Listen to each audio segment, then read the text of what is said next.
Bem-vindo ao Surtadamente, o nosso podcast que educa entretendo. Então vem surtar com a gente ou tentar não surtar, né, doutora? Porque o nosso objetivo aqui é te ajudar a não surtar, mas se surtar também, vem surtar com a gente. Isso que importa.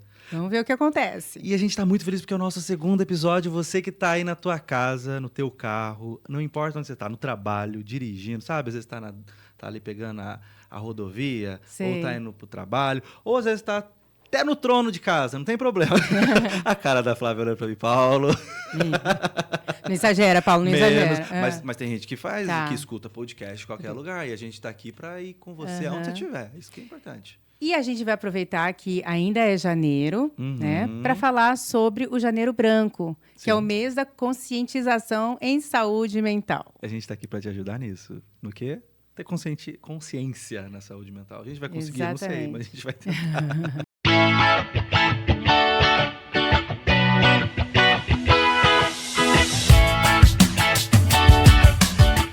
Então, eu vou te apertar um pouco, Paulo. A Flávia gosta de Adoro começar me apertando, começar gente. apertando. Olha que legal. Só porque eu sou bochechudo, Flávia, é isso? Você gosta? Também. Mas vamos lá. O que é saúde mental? E é claro que eu tenho aqui uma pesquisa no Google, porque eu quero trazer para você na íntegra. Porque aqui a gente não inventa, a gente incrementa. Tô brincando, vamos lá. Gente, saúde mental, de acordo com a OMS, que é a Organização Mundial da Saúde, diz assim, ó. Olha que bonito. Saúde mental é um estado de bem-estar no qual o indivíduo é capaz de usar as próprias habilidades, recuperar-se do estresse rotineiro, ser produtivo e contribuir com a comunidade. Me fala, Paulo, quem tem saúde Não, mental? aqui, ó, saúde mental implica muito mais que a ausência de doenças mentais. Tá, eu entendo. Mas verdade. tudo isso aqui eu já me endamei e falei, gente, eu tô fora do esquema.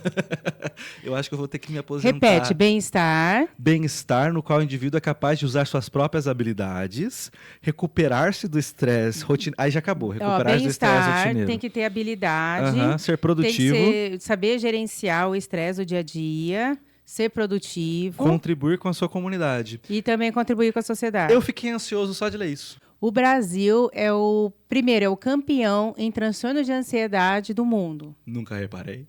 Nunca reparou Claro nisso? que reparei. Fui irônico. E segundo a OMS, é o segundo em depressão na América Latina. É muita coisa. Isso é muito visível, né? Mas é engraçado que o brasileiro é tão festeiro, né? O brasileiro é tão carnavalesco. Se diz tão feliz, né? Não, a gente tá no Janeiro Branco, mas a galera tá preocupada no Janeiro Branco. A galera tá preocupada aí na semaninha que vai vir aí. O carnaval? Claro, porque o brasileiro é feliz, não é? Então, mas você acha... Então, uma boa pergunta, Paulo. Você acha, assim, que o brasileiro, ele se joga tanto em felicidades, assim, extremas, em carnaval, né, do que a gente está falando? Sim. Em multidão, euforia. Também não é uma forma, talvez, relacionada à saúde mental? Talvez sim, né? Porque, inclusive, uma coisa que a gente vai conversar ainda nesse episódio é sobre até as questões das bebidas alcoólicas, né? Que tem muita ligação, não tem, Flávio? Sim. Que a galera, quando sai no carnaval, acaba exagerando um pouco. Exagera. Né? Parece que é uma necessidade de extravasar. Exato. Será que é uma felicidade verdadeira? O que é felicidade hoje? Tô brincando, a gente vai falar sobre isso não, mas a gente vai falar sobre... Em outro episódio. Talvez o que é felicidade. Fica pensando sobre isso. Né? 2 TDAH, gente, é isso que dá. 2 não, só ele. Você vai ver que vai ter momentos que eu e a Flávia, a gente vai olhar pra cara do outro e vai falar, e agora? Pra onde que a gente vai? Porque é assim, gente. Mas assim, me fala, por que você acha que... Porque assim, existem vários contextos. Sim. Vários contextos, né? Se eu for falar do contexto que eu vivo dos meus pacientes, eu vou explicar por que as pessoas têm ansiedade. Sim.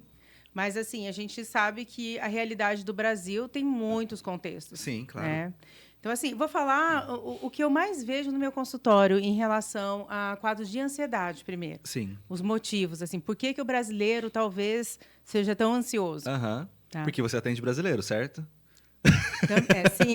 Então você tem lugar de fala. É verdade. Não, mas ela tem lugar de fala, gente. É verdade. Eu perguntei pra Flávia, ela até falou assim, ela olhou com uma cara assim, Paulo, você tá perguntando isso mesmo? Mas, vai, Paulo, deixa eu falar. Você lembra do que você tava falando? Eu vou explicar porque, no contexto que eu vivo, dos meus pacientes que eu atendo, que são brasileiros, eu vou falar do Brasil, quais são os principais motivos, né, da questão da ansiedade? Sim.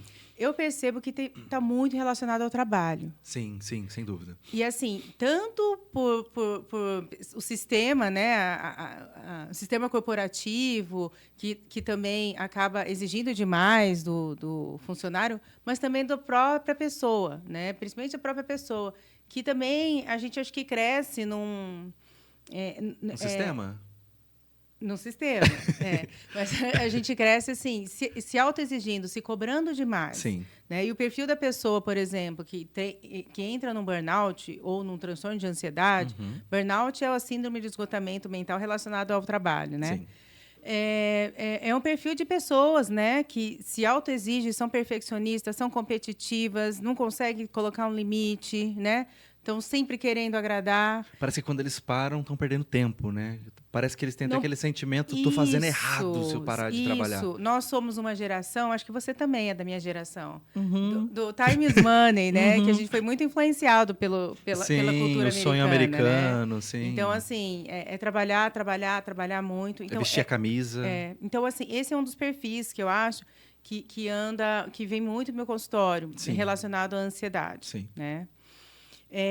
Outros perfis também, adolescentes, né, que também, mas é tudo relacionado à autocobrança. Muita cobrança. Adolescentes e vestibulandos ou universitários, né, principalmente de medicina, que se cobram demais também em relação ao estudo. Em relação ao estudo, não, porque claro, bem desgastante, sim, né? Muito desgastante. E esse, assim, é o meu contexto em relação à ansiedade, né? Eu vou falar que eu percebo muito a influência do trabalho. Do trabalho no sentido sistema corporativo e na questão pessoal, da própria personalidade que se cobra demais. Exato. O seu consultório, quando a gente fala de ansiedade, qual que é a sua realidade, Paulo? Assim, a maioria das pessoas que passam comigo são mulheres brasileiras. E por serem mulheres brasileiras, né, a gente tem um contexto muito... Eu acho que é muito particular, né? A mulher... ela tem eu também vejo que essa questão de ansiedade, que ela é provocada por N fatores, pelo fato da cobrança, né? A mulher hoje, ela é uma provedora dentro de casa, pelo menos a maioria das mulheres hoje, elas são provedoras de casa, tem que cuidar do filho, tem que cuidar de casa, tem que ser mãe, tem que ser esposa, ela tem que ser tudo, ela tem que ser isso que a OMS falou aí. Né? E ela tem que dar conta de se livrar do estresse ainda. Como? E ser equilibrada, né? Ser perfeita, né? A mulher no consultório, eu percebo muito isso, ela tem aquela exigência de ser tudo perfeito. A mãe perfeita, a esposa perfeita, a filha perfeita, quando a mãe está viva. Conflitos conjugais aparecem muito e que geram ansiedade no seu consultório? É uma coisa que eu mais amo atender, não que eu amo os acontecimentos, mas eu amo atender casos de mulheres que estão em relacionamentos narcisistas. Quer um motivo maior? Que pode ser até um dia a gente fala sobre isso. Vai ser né? Um episódio futuro. Uma mulher que está num relacionamento narcisista, o quanto isso provoca, né, ansiedade nela. Não só a ansiedade, né? Na psicologia analítica, a gente fala muito que a ansiedade é aquela energia acumulada, sabe? Aquela energia que precisa extravasar. Mas, Paulo, já se extravasa tanta energia no trabalho, se extravasa tanta energia. Mas quantas energias vitais que deixam de extravasar porque você está dando muita atenção para outras coisas? Né? Você fica dando mais atenção para o trabalho, você fica dando atenção mais na perfeição, na comparação, e aquela tua energia de ser, da tua essência, ela não é exalada, né? Ela não vai para fora. Né? Então, eu acho muito legal esse tipo de... essa comparação, né? daquela energia que precisa sair. Né? Então, eu vejo isso. Né? Obviamente, eu tenho alguns pacientes homens também. Eu acho que o homem está muito relacionado a essa questão do trabalho. Né? Adolescentes...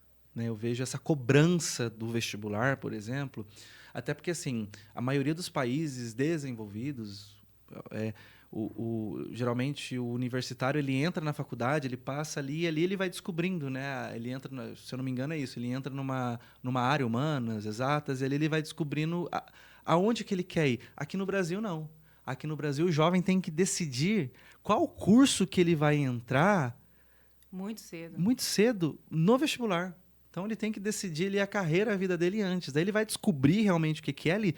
Até porque a gente sabe que muitos testes e até acompanhamentos para o adolescente ali são muito importantes. Mas se você chegar para o adolescente, por exemplo, e perguntar o que você gosta, o adolescente ainda está descobrindo a vida. Como que ele vai saber realmente ali o que ele gosta? Ele precisa entender. Aí chega no estágio, é aquele estágio que a pessoa, sei lá, ela é contratada para exercer. É um fisioterapeuta, por exemplo. Ele é contratado para fazer estágio na clínica. Ele vai lá atender telefone, né? Vai fazer qualquer outra coisa, menos realmente ter aquela prática clínica, né? Que muitas vezes é exigida. Aí sai da faculdade sem aquele preparo para... Então, assim, você vê que parece que todas as etapas, elas exigem e você não sabe onde você vai pôr o pé e é tudo muito escuro, né? Então, assim... A gente percebe que tudo abrange muito, né, a vida do brasileiro, né? Num contexto mais amplo, assim, eu acredito que as dificuldades financeiras, né, as dificuldades econômicas do brasileiro... Sim. Realmente, porque você imagina, boa parte do brasileiro, ele... Como que é aquilo que a gente fala, assim... esqueci, Paulo. Manda um Pix, é isso, né? Tipo, querendo Pix. Não, que trabalha para o almoço do dia seguinte, assim, sim, né? Tá. E, assim, é o tempo todo, né? Uma atenção, porque quando a gente fala de ansiedade, a gente fala de um povo que é muito preocupado. Muito. E que é um povo muito medroso, né? Muito. Que tem muito medo. Sim. Então, assim, e se a gente falar que o Brasil é o campeão do mundo... Né? Eu falei assim, no meu contexto, no meu consultóriozinho. Exato. Você no seu contexto... Dentro da nossa bolha. Da nossa bolha. Mas, Exato. assim, num contexto geral... Né? Acho que a crise econômica, existem Brasis, a violência, né? A violência, né? Imagina, você mora num lugar inseguro. Eu usei o plural certo? Brasis, Karen, usei o plural certo, Karen, produção, usei, né? Brasis, né? A gente tem muito Brasis, né? Porque, por exemplo, você vai, dependendo da região que você vai, a preocupação é outra, né? Tem gente que está preocupado com que roupa que vai vestir amanhã e tem gente que está preocupado com o que vai comer hoje de noite, no almoço, exatamente. Entendeu? Então, assim, é um Brasil muito grande para a gente conseguir pontuar cada um. Mas, assim, por isso que nós profissionais, a gente é próximo dentro da nossa bolha, a gente tem que olhar dentro da nossa bolha mesmo, né? Mas entender que tem uma diversidade. Essa dificuldade lá na Organização Mundial de Saúde falando, né, de gerenciar o estresse. Então, imagina o brasileiro, a boa parte, né, perde 2 horas no trânsito, né? Todos os dias, né? Fica preocupado como que vai voltar. Exato. Tem essa questão do assalto, da violência. Então, acho que são vários. Mas, assim, o que a gente pode falar é o que a gente vive, né? Exato. Então, eu acho que é legal. É muito aquilo que a gente fala, né? A gente não pode mudar as coisas ao nosso redor, mas a gente tem que tentar fazer o melhor possível para como a gente reage às coisas, né? Eu acho que isso é trabalhar com saúde mental. Né? Você acha que o brasileiro ele tem uma cultura de incentivar o cuidado com saúde mental ou de ter a saúde mental como como que fala? Primeira coisa. Primeira coisa o quê? Me perdi aqui, Flávia. Nossa, 2 TDAH. Não, é uma palavra muito simples. O que a gente está falando hoje? A gente está falando sobre... Com prioridade. Com prioridade, sim. O Ricardo falou prioridade. Obrigado, Ricardo, que na verdade se chama Rogério. Que chama Rodrigo. Rodrigo, isso. Obrigado, gente. Sobre o que estamos falando? Não, prioridade, tá. De novo. Sim, Você acha que o brasileiro tem uma cultura prioridade de ter a saúde mental como uma prioridade? Claro que não. Não tem. Acho que está aprendendo. Acho que está aprendendo aos poucos a ter essa prioridade. Primeira coisa, quando a pessoa tem dificuldade financeira, o que ela corta? Pelo menos no meu caso. Terapia. É a primeira coisa que as pessoas cortam. Né? Apesar de ser essencial, saber que é importante, de elas terem não tô falando que é geral, tá, gente? Mas muitas pessoas cortam. E é super compreensivo, porque aquilo que você falou, né? A primeira coisa que quando a gente passa por uma dificuldade financeira, tem aquela pirâmide de Maslow. Né? Então, assim, acho que ela explica muito bem. Primeiro, você vai diante das suas necessidades básicas, né? Então, você vê que a terapia, para muitos, terapia parece luxo. Né? A academia também, né? Acaba sendo o que é cortado. Exato, academia. Então, assim... Os cuidados, Os né? cuidados. Então, a gente vê que, infelizmente, a saúde mental não é uma prioridade ainda para muitas pessoas, né? Cuidar da saúde mental, Paulo, se relaciona só à psicoterapia e à psiquiatria? Claro que não. Claro que não. É muito além. Acho que você trabalha dessa forma, que eu sei que você trabalha. Eu falo muito para meus pacientes. A terapia é ali. A gente monta a receita da vida, né? A gente entende tudo mais. É fora ali do consultório que as pessoas vão exercer, né? Então, eu falo assim, às vezes eu chego com meus pacientes assim, e atividade física, o que você está fazendo? Né? Porque a gente sabe, a atividade física ela é extremamente importante. Eu explico para meus pacientes, o remédio que você está tomando, a sua terapia aqui, vai muito além se você conseguir se movimentar. E a sua alimentação, e o seu relacionamento. Sim. Você tem saído de casa, você tem, tem conversado namorado? com as amigas. Sim, tem extravasado. Tem namorado, tem extravasado como? Sim, né? e eu tava vendo uma matéria, Flávia, acho que você vai até saber explicar melhor do que eu. Existem vários estudos que mostram, por exemplo, o quanto a depressão e a ansiedade tem a ver com a saúde intestinal. Tem muito a ver, porque assim, eu estava falando hoje para a moça que estava arrumando meu cabelo, né? Que o intestino é um lugar que vai absorver todas as coisas que são inflamatórias ou anti-inflamatórias. Uhum. A depressão, principalmente a depressão, ela está relacionada à inflamação do corpo e da mente. Sim. Então, assim, se você não tem uma boa alimentação, o que você vai absorver são toxinas, são coisas tóxicas todas para o seu organismo. Né? Exato. E isso predispõe a pessoa a ter o cérebro também estar inflamado, estar contaminado, entendeu? E uma vez escutei até não sei aonde que o enfesado tem muito a ver com isso, né?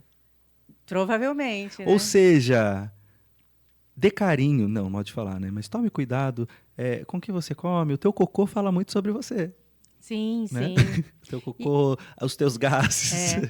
Anteriormente, se falava da alimentação de uma maneira que parecia que era uma questão mais estética, né? Sim, não. E hoje se sabe que a alimentação, o cuidado com o intestino, o cuidado com a flora intestinal, está relacionado com o funcionamento total, inclusive mental. Exato. Né? Eu tenho um vício, eu declaro aqui em rede nacional, que eu sou rede nacional, gostei, você viu, né? Que eu sou viciado em doce. E para mim é muito difícil ficar sem doce. Aí eu cheguei aqui e trouxeram o que pra gente hoje? Donuts. Donuts. Aí o Ricardo, ele apareceu ele comendo donuts na nossa frente, né? Mas assim, eu falo pelo açúcar, né? Que para mim é muito difícil. Quando eu consigo ficar sem açúcar, o quanto eu percebo um bem-estar, o quanto eu percebo a minha motivação, até para quem tem TDAH, a gente sabe, né? Porque a gente sente, né, o corpo todo inchado quando a gente come mal, né? Muito. É questão mesmo de um processo inflamatório mesmo. E mexe também, né? Com o doce, por exemplo, o açúcar, ele mexe muito com o sistema de recompensa, né? Principalmente para quem é ansioso. Obrigado, sou ansioso. Mexe muito, né? Então, a gente percebe que, assim, que a gente falando aqui que eu percebo, saúde mental é um contexto muito global, assim, de tudo da gente. Acho que é o corpo, a mente, o espírito, né? No sentido... Tem muitas pessoas que encontram, a gente um dia vai falar sobre isso também, na espiritualidade. Né? Então, tudo um equilíbrio. É tudo né? um equilíbrio. Parece que um campo ali está desequilibrado, parece que desequilibra o outro. E esse campo que eu falei, que boa parte dos meus pacientes, eles se afetam e ficam ansiosos, que é o campo do trabalho, né? Da empresa. É complicado porque é uma questão de aprender a gerenciar esse estresse, né? Sim. E, assim, é importantíssimo estar fazendo realmente um tratamento psicológico, né, para conseguir gerenciar tudo isso. Exato. Então, saúde mental também é essa questão do gerenciamento do estresse, né? É bem amplo. Sim. Né? E até você perguntou para mim, né? Se cuidar da saúde mental é só ali com o psiquiatra, só com o psicólogo. Eu acho que cada pessoa ela vai ver o que é, além disso, né? O que é bom para ela, o que faz bem para ela. Às vezes tem muitos pacientes que falam assim, Paulo, você acha que eu devo fazer isso? Você acha que eu devo fazer aquilo? Eu falei, gente, cada um tem que ver o que é bom. Como eu falei, né? Eu cuido muito de mulheres, né? Então, assim, às vezes eu pergunto para elas, e aí, fez a massagem essa semana? Aí eu falo, essa semana não consegui. Eu falei, tem que fazer sua massagem. Porque você sabe que aquela massagem faz bem para ela. Sabe que aquela massagem libera tanta questão química dentro do corpo dela, tantas coisas boas, né? Então, assim, às vezes a paciente, eu sei que a paciente, para ela, o exercer a fé é muito importante. Ela vai para a igreja. Eu falei, foi na igreja, foi na missa, foi no culto hoje, né? Ai, não estou indo porque eu estou desanimado. Eu falei, filha, vamos voltar para a igreja. Sabe? A minha função, obviamente, não é converter nem nada, mas eu utilizo aquilo que são já as ferramentas, que é a ferramenta da pessoa e não a minha ferramenta. É a ferramenta da pessoa. Então é legal até na terapia a gente ajudar a pessoa a ver aquilo que são as ferramentas da vida que lhe fazem bem. E que às vezes ela precisa resgatar, ou precisa adquirir, ou precisa descobrir um hobby, às vezes, né? O hobby é extremamente importante, né? Você tem hobby, Flávia? Oi? Você tem hobby? Eu agora é minha vez de te apertar, Flávia. Eu faço atividade física, né? O último esporte que eu estava fazendo, que eu estava muito, muito, muito firme nele, foi o karatê. E parei um pouco, pretendo voltar mais para frente. Mas eu gosto muito de assistir série. Sim. Mas isso. Sim. E eu gosto muito de sair com as amiguchas. Ai, uma delícia sair com as amiguchas. Eu adoro. Eu sempre vejo... eu ia falar da Karen mesmo. Sempre vejo a Karen sendo marcada nos stories de Flávia. Mas sabe o que eu ia falar para você, voltando nesse assunto? Que às vezes eu tô com um paciente que está extremamente... Ou porque está deprimido, Sim. ou porque está em burnout. Sim. E eu afasto ele, né? 14 dias e tal. E aí eu falo para ele, olha, esses 14 dias de afastamento realmente é para você cuidar da sua saúde mental. Então é para você descansar, é para você ir no cinema, é para você dormir bastante, é para ficar no parque. E ele fala assim, mas e se alguém me vê? Né? E se alguém me vê eu no shopping? Vão falar o quê? Que eu estou fingindo? Verdade. Que eu estou fingindo que eu estou doente e não estou? Eu falei, você não tem que pensar nele. Na verdade, esse momento não é só para você tomar a medicação e seu corpo começar a responder. Esse momento é para você cuidar realmente da sua saúde mental. Então, é uma busca de bem-estar, é uma busca de esquecer, né, de todas as questões que te estressam. É para você relaxar. E aí, a maior parte das pessoas, elas têm tanto medo de ser julgada que elas falam assim, doutora, então eu acho que eu vou viajar, vou para outra cidade. Sim. Né? E se sente mais confortável. Né? É o medo do julgamento, até porque o burnout é uma coisa que muitas pessoas ainda não entendem, né? Não se fala muito sobre isso. E falando em burnout, Flávia, o Brasil quer saber de você. Quais são, assim, que você lembra, assim, as doenças mais comuns do brasileiro? Sacanagem, hein? Eu vou lembrar, eu vou falar os que eu lembro. E que você vê também, né, no consultório, assim, que eu vejo no consultório. Porque você tem de brasileiros. Mas pode ser, depois, qualquer coisa, você vê a colinha aí. Tá? Eu vou ver aqui. Tá. Mas, transtorno de ansiedade, primeiro, depois transtorno depressivo, dependência química e alcoolismo, terceiro. Quarto, transtorno bipolar. Aí o resto eu já não lembro. Eu sei que tem transtorno de impulso. Tem os impulsos. Transtornos alimentares. Toque não está entre os mais, né? Não está carregando aqui, mas... Eu acho que o toque não está entre os mais. Abriu aqui. Vamos lá, eu vou ler para vocês, gente, os dados aqui. De onde são os dados? Mas são os que mais aparecem mesmo são no estudos né? epidemiológicos. Isso. Transtorno de ansiedade, que você falou, transtornos depressivos, transtorno de uso de substâncias. Que substâncias são essas? Álcool e droga. Álcool e droga, tá? Transtorno de humor bipolar.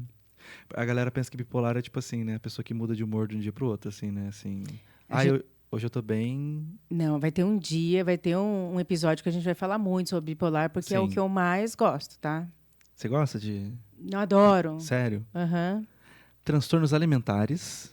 Transtornos alimentares. Eu gosto de trabalhar com transtorno alimentar. Nossa, Flávia. Dá a mão aqui. O que foi? Transtorno de déficit de atenção e hiperatividade. Tamo junto. Isso é muito prevalente também.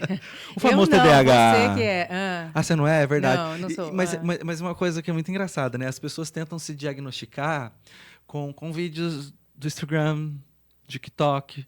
A pessoa vê assim, eu sou meio avoado. Tem TDAH. Cheio no consultório, tá cheio de pessoas que... Porque Olha, a gente já está fugindo do assunto, né? Mas TDAH. tudo bem, vou falar assim, 1 minuto. Vou contar, Flávia. O transtorno...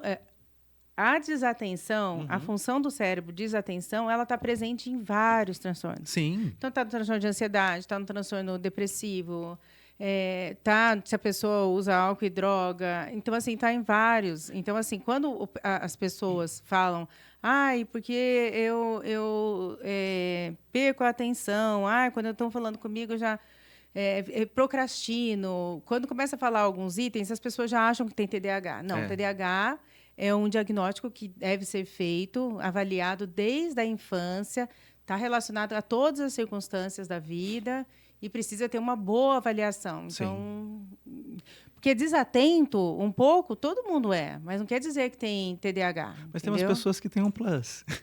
Mas volta, os 10, Sim. vai, TDAH. Desculpa, Flávia. Transtorno de personalidade, adoro. Transtorno de personalidade. Tem o famoso aí que todo mundo fala também, transtorno de personalidade, né? Narcisista, né? Narcisista. Transtornos psicóticos. Eu não atendo, mas eu gosto também de ler muito sobre os transtornos psicóticos. Então, os transtornos psicóticos, esquizofrenia... Que foi o que você contou no primeiro episódio da tua avó. Da minha avó. Volta aí, assiste o primeiro episódio, muito legal para você saber por que a Flávia é psiquiatra. Tem uma incidência, mas não é tanto no consultório, no meu consultório, por exemplo. Eu também não tenho tanto.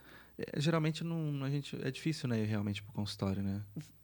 Mas eu acho que tem mais no CAPES, né? Sim. Transtorno de sono? Transtorno do sono é muito frequente. Transtorno do controle dos impulsos. Do controle dos impulsos, das compulsões. Esses são os 10 itens mais... que o brasileiro mais ama ter. E a gente não vai aprofundar em nenhum, porque nos próximos episódios, a gente vai falar de cada um, né, de uma maneira mais profunda. E esses são os 10 queridinhos do Brasil. Você pode votar aí pra gente escolher o eliminado de hoje. Tô brincando. Tô aproveitando aí que a galera tá no Big Brother. Voltando uma pergunta que a gente já tinha falou mais por cima, hora no começo. Sim. Mas, assim, você acha que o brasileiro é bem-humorado? O brasileiro cria meme dos próprios desastres, dos próprios sofrimentos, mas, no fundo, você acha que é bem-humorado ou isso é uma proteção? Nossa, Flávio, pergunta difícil, viu? Eu venho de uma cidade chamada Cidade Simpatia, do qual você trabalha. Caçapava. Caçapava, Cidade Simpatia. Simpatia, né? Eu adoro lá. Sim, eu também. A gente fala muito, né, é uma cidade que as pessoas... As pessoas são muito legais. Gente, eu vim de Caçapava, olha a simpatia que eu sou. Né? Mas, assim... Boa pergunta, Flávia. Acho que não tem uma resposta assim. Eu acho que talvez teria uma resposta individualizada. O brasileiro é muito criativo. Não, isso muito. Acontece uma tragédia até assim. Demais. Quando acontece uma tragédia e assim cria-se, né, um meme, alguma coisa. E, assim, dá a impressão que o povo brasileiro, todo mundo ri, né? Que é um povo alegre, é um povo bem-humorado. Mas é um povo feliz? Ou é só uma forma de se proteger? Pergunta difícil. Porque felicidade é um contexto tão amplo, né? O que é felicidade, né? Felicidade não é estado emocional. Uma construção. Ter saúde mental, eu acho que é um estado de felicidade, assim, se for ver, né? Mas é uma questão individualizada, né? Às vezes o que pode ser uma construção de felicidade de maneira geral, assim, um feliz um termo sem ser tão psicólogo, assim, uma coisa mais genérica. O Paulo aqui falando, tá? O que é ser felicidade? Caraca, nossa, é uma pergunta difícil mesmo. Porque assim, existe fala assim, nossa, o brasileiro a população que tem mais ansiedade, mais depressão do mundo, né? De ansiedade do mundo e de depressão na América Latina. Sim. Mas, nossa, é tão feliz, olha lá o carnaval, olha lá, faz piada de tudo. Eu sou muito ansioso, mas eu sou uma pessoa feliz. Eu me considero feliz. Eu acho que Mas o brasileiro... Ele tem muita depressão também. E, assim, a maior parte dos brasileiros não tem tratamento de saúde mental. Não, exato. É que, às vezes, assim, vamos lá. Acho que por isso que eu falo, é muito difícil responder essa pergunta, né? Porque, às vezes, um rótulo... Vou usar essa palavra, não é o correto, até, mas, às vezes, o rótulo que as pessoas colocam, depressão, ansiedade, isso não quer dizer que a pessoa não seja feliz. É verdade. né? Mas desde que tratado, né? Exato, desde que tratado. Por isso que eu falo. Eu sou uma pessoa ansiosa, sou muito ansioso. Muito ansioso. Hoje eu peguei a escova lá em casa, do Dre e a minha, né? A gente comprou na mesma época. A gente trocou no mesmo dia. A minha tá assim, ó, esgarçada. E a dele tá lindinha. Por quê? Porque eu fico lá escovando, aí eu vejo, eu tô mordendo a escova, sabe? Às vezes eu acho que eu escovo mais forte, não sei. Então, assim, eu sou uma pessoa ansiosa, mas assim, com a terapia e Rivotril, tô brincando, gente, Rivotril não. E com o tratamento psiquiátrico e tudo mais, eu fui aprendendo a lidar com a minha ansiedade e fazer dela como uma minha amiga, né? Não como uma vilã na minha vida, né? Porque realmente eu pensava assim, tenho ansiedade, vou ser uma pessoa infeliz na minha vida. Não. Né? Só que infelizmente você puxou um assunto bem interessante, que é o acesso que a maioria das pessoas não tem. E até... Porque, assim, vamos falar, a ansiedade, uma pessoa que é ansiosa... Não tratada? Não tratada, é muito pesada, né? Muito, muito. É muito tensa. Ela não consegue perceber quase não respira, Sim. é o tempo todo preocupada, é uma antecipação, fica antecipando, projetando problemas já, né? O tempo todo. No primeiro episódio que a gente gravou, no nosso outro episódio, eu falei um pouco da minha experiência, também falou da sua. E eu falei da minha ansiedade e depressão que eu vivi, né? E quando eu estive nesse período que eu acho que foi o fundo do poço, né, da minha ansiedade extrema e aquele estado depressivo muito grande, para mim as coisas pareciam ser muito cinza, né? E parecia que eu não conseguia enxergar uma luz no fim do túnel. Tinha motivo? Não. Pelo menos conscientemente ele não tinha motivo. Mas a vida parecia que era cinza. Né? Mas o problema, às vezes, são os estigmas jogados. Né? Mas você sabe que eu, pensando de outra maneira, talvez essas pessoas que são mais... que fazem os memes, que são mais alegres, talvez não representem o Brasil mesmo, né? De fato. Pode ser, mas o brasileiro compartilha. Se ele faz é porque tem público. Será que às vezes é uma forma do brasileiro também... Não sei, eu vejo dessa forma. Né? Às vezes quando você vê um meme, às vezes quando você fica vendo vídeos engraçados que o brasileiro faz, que eu amo, de verdade, eu amo. É verdade. Parece que você foge um pouquinho da realidade aqui de fora. Pode ser. Que de repente é um produto que as pessoas consomem porque alegram, né? Exato. Traz leveza. Mas aí tem outro ponto também, né? Que causa vício, né? Um TikTok, por exemplo, ele é uma bomba de dopamina, né? Sim. Que aí a pessoa gosta tanto de ficar ali escondidinha e sair da realidade e fica ali, né? Então, eu acho que são fugas também, mas não vejo como algo negativo se usada da maneira certa, com respeito, né, às pessoas, né? Mas às vezes pode ser uma fuga. E qual que é o problema de ter fuga também, né? E sabe o que eu acho interessante, Flávia? Assim, as pessoas querem, por exemplo, se mostrar muito as saudáveis na internet, as intelectuais, as que só assistem coisas legais, só escutam músicas clássicas, porque a gente está nessa onda de mostrar a perfeição. E só que, na verdade, você entrar, às vezes, na tua vida, num espaço que não tem tanta seriedade é bom. Eu, por exemplo, quando eu chego em casa, cansado, às vezes até o final de semana, sabe o que eu mais gosto de assistir? Série idiota. Eu assisto direto, porque como eu fico com os meus filhos, e são adolescentes, né? Um tem 13 e o outro tem 17. Não, é que assim... Não, ela vai tentar se consertar agora, gente. Não, é porque assim, eu assisto filme de monstro, que arranca a cabeça do vampiro, que coloca um negócio assim no coração. Mas esse é o filme idiota? Não é um filme que você vai refletir sobre a vida. Não, mas eu tô falando de filme idiotinha mesmo. Que tem uma lição ali por trás, entendeu? Não, mas daí, por exemplo... Mas aí são filmes que, assim, eu gosto porque eu assisto com as crianças E nem dá risada, né? Porque é uma coisa trágica que eles gostam não, de assistir, mas, né? Mas a gente tá junto, agora eu tô né? refletindo sobre qual Agora eu tenho vergonha de falar dos filmes.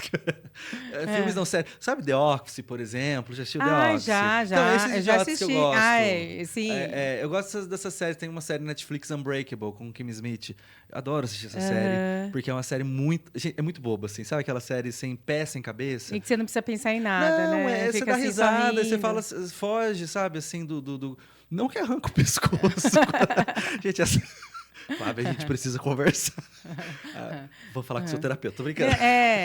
E o negócio não acaba nunca. É uma série que chama Supernatural. Supernatural. Sim. Não acaba nunca. Eu quero falar igual a Karen, que a Karen ela fala assim. Supernatural. A gente precisa. É o mindset. Que gente, a Karen é muito chique. Vou aprender então, aí eu assisto com eles, e a gente já tá assistindo já há bastante tempo e nunca acaba. Sim. Então, e tudo bem, né? A gente tá junto lá. Claro. Mas então... essa série, por exemplo, Supernatural é uma série que, tipo assim, tem uns mistérios, tem umas coisinhas assim, não tem? Vamos voltar aqui pro assunto? Vamos, obrigado. Como que tá o nosso tempo, Flávia? O que poderia ser feito para melhorar a saúde mental na população brasileira? Isso é super importante. Acho que o acesso, né, Flávia? Oi? O acesso, né?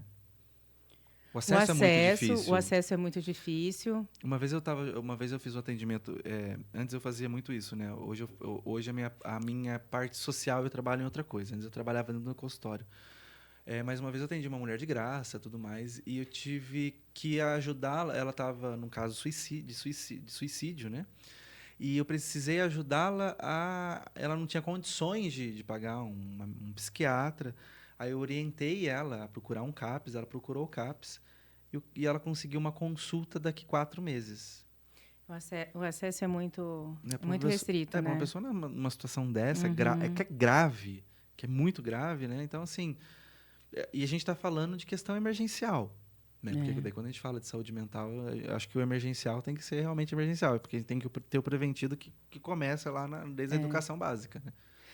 Isso que nós estamos fazendo aqui, que é uma psicoeducação, que é uma forma de estar trazendo informações para as pessoas de como cuidar da saúde mental ou quais são os transtornos mentais, porque às vezes as pessoas elas também a questão é falta de informação, né? Elas não têm essa informação e às vezes não têm a educação que poderia ser feita em relação à psicoeducação. Exato. Né? Uma coisa que eu perguntei para você, a gente conversando no café, essa pergunta, e eu acho que você vai querer falar, o que você acha de uma disciplina sobre saúde mental nas escolas? Acho perfeito. Né, eu sou professor, né, hoje eu não exerço mais. Mas, gente, eu comentei com a Flávia. A gente tem matéria de matemática, de exatas, biologia, química, física, filosofia. A gente tem, hoje, muitas escolas são bilíngues. Tem escola que ensina instrumento, balé. E parece que cada vez mais vai aumentando o currículo. Só que a gente não aprende, desde pequeno, a ter uma educação emocional, a aprender a trabalhar a inteligência emocional. Tanto se fala aí, né? Tantos... As escolas, né, pregam muito essa questão socioafetivo. Mas não se tem uma disciplina ali, né? Que, obviamente, embasada em psicoeducação mesmo, né? Exato, em psicoeducação, para a pessoa entender que ela se frustrar, ela se sentir triste, ela se sentir feliz... São sentimentos normais. As emoções, elas estão aí para nos guiar, né? Não para nós sermos escravos delas, né? Mas para a gente entender o que a emoção que ela está nos comunicando, né? Então a gente vê hoje crianças cada vez mais ansiosas, cada vez mais depressivas, cada vez com mais transtornos, adolescentes que não sabem lidar com as suas emoções. Que poderia ser um tratamento preventivo. Exato. Né? Através do conhecimento. Exato, de saber lidar. E de perceber já, quando não está legal, pensar no que fazer com aquilo, antes que aquilo se torne uma doença. Sim. Né? Mas puxando para o meu lado, eu vejo também que, às vezes, o adolescente ou a criança adoecem de fato e não entendem o que está acontecendo com elas. Exato. entendeu? Então, às vezes, está passando por um processo de ansiedade ou por um processo de transtorno do pânico, está tendo crise de ansiedade na sala, não sabe o que é, né? E a gente sabe que tem aumento de suicídio na adolescência. Muito, e, às vezes, muitos não faziam tratamento, porque não sabiam nem o que estava acontecendo com eles. Né? Então, eu acho que uma matéria de saúde mental, né, como uma disciplina, iria ajudar muito nessa época aqui, onde, né, a questão da saúde mental nas escolas, né? Todos os professores, os orientadores, coordenadores, estão tudo com o cabelo em pé, né? Então, eu como professor eu falo, né? É cuidar de quem cuida.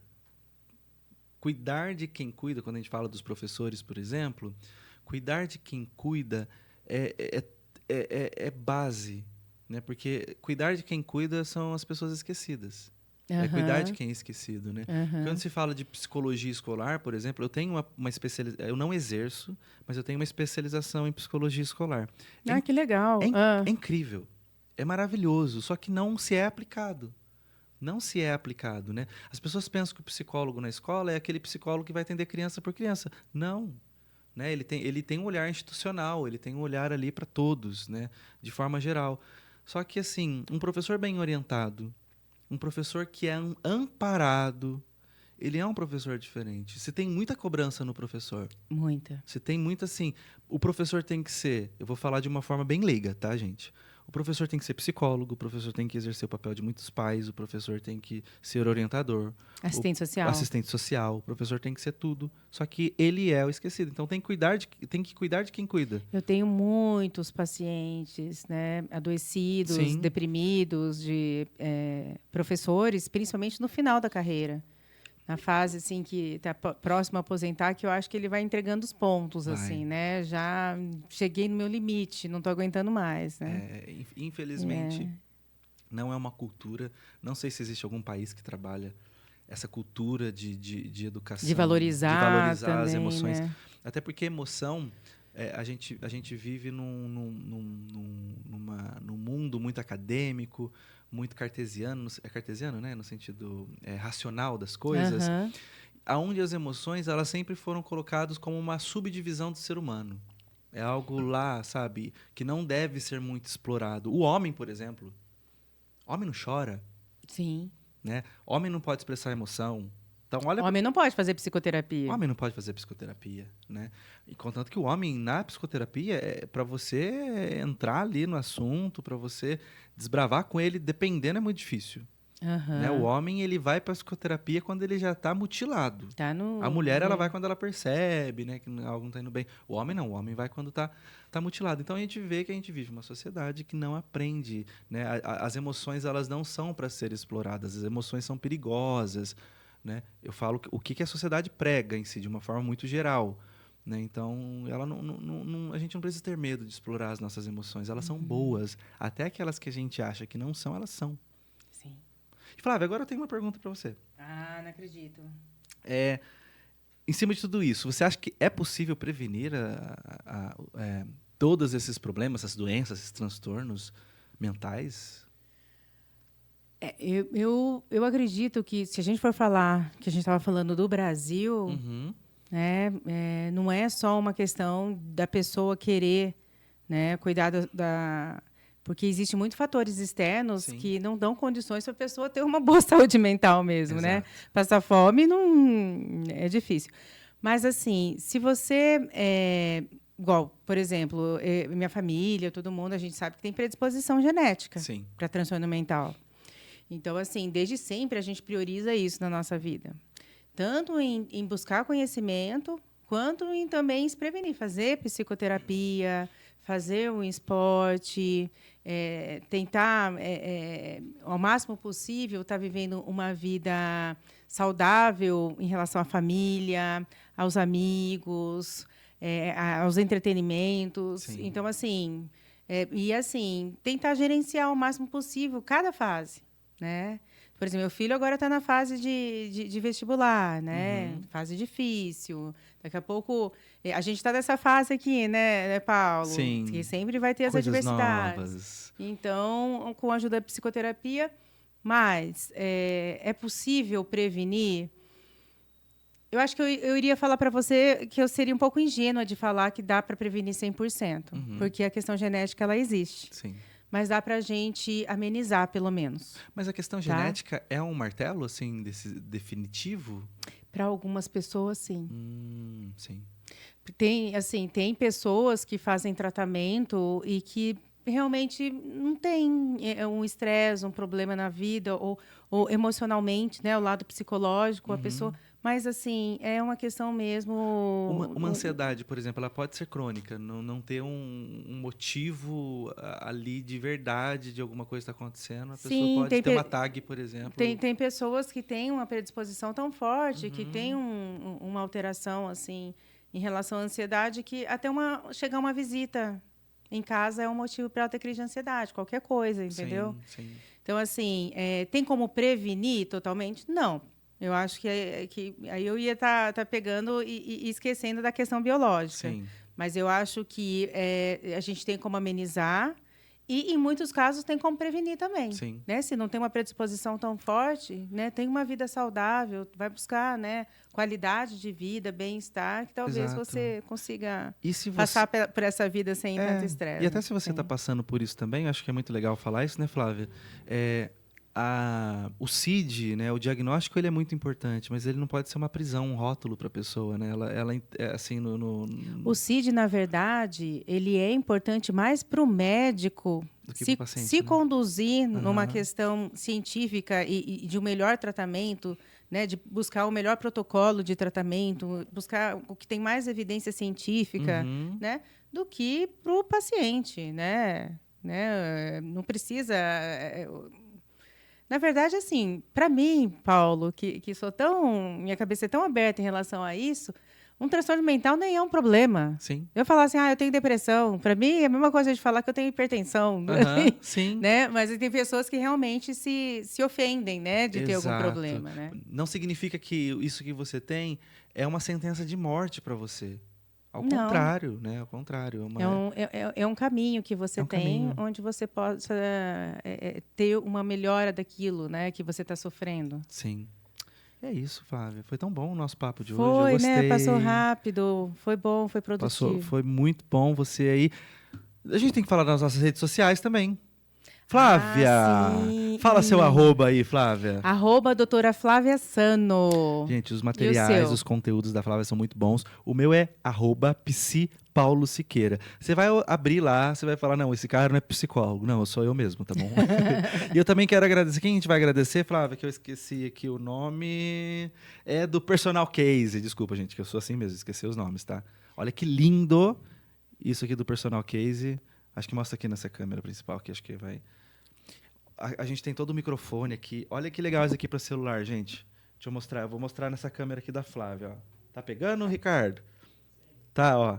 Olha que legal o que eles fizeram do nosso logo. Obrigado, Personal Cases. E o nosso logo maravilhoso. Muito lindo, né? Lindo, é maravilhoso. Ó, a parte do cérebro é o psiquiatra, sou eu. E assim, e a parte do coração é o psicólogo, que é o Paulo, que é todo o coração mesmo, tá vendo? Ele todo suado, ansioso ali, é ele. Eu sou o coração que bate, começa a falar nada, e o cérebro que fala assim, igual a Flávia, Paulo, vamos focar aqui? Você tá fugindo do negócio aqui. Vamos, a gente tem que terminar, Porque se fosse eu, gente, a gente já tá falando agora sobre moda. Não, sobre Big Brother. Tem que terminar, Paulo, vamos lá. Vamos lá, gente. Até o próximo programa.